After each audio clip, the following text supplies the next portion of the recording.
वर्ग आणि येथे जमलेल्या माझ्या बालमित्रांनो, आज मी तुम्हाला जे 2 शब्द सांगणार आहे ते तुम्ही शांतचित्ताने ऐकावे ही माझी नम्र विनंती. भारत मातेचा स्वातंत्र्याचा इतिहास सांगायचा असेल तर त्यात अनेक स्वातंत्र्यवीरांची नावे घ्यावी लागतील. या स्वातंत्र्यवीरांमध्ये एक वीरांगनाही होती, तळपणारी, कडकडणारी, जणू वीज. कोण होती ही नारी, जिचे नाव ऐकले तरी इंग्रजांच्या काळजात धडकी भरते, जशी तलवार पाहून मरणाच्या भीतीने सर्वांगाला घाम फुटतो. एकच होती ती नारी, 1857च्या स्वातंत्र्य संग्रामातली रणरागिणी, झाशीची राणी लक्ष्मीबाई. मूळ महाराष्ट्रातल्याच वाई, जिल्हा सातारा येथील मोरपंत तांबे यांची ही कन्या.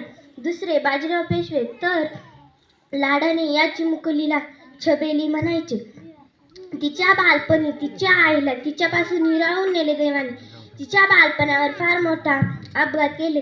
तिचे वडील मोरपंत हेच दुसरे बाजीराव पेशवे यांच्या पदरी राहत होते. त्यामुळे ती मर्दांगी खेळ खेळू लागली, तरबेज बांधू लागली, तलवारी संगे खेळलीस, घोड्यावर धावलीस. एवढे बोलून मी माझे 2 शब्द संपवते. जय हिंद, जय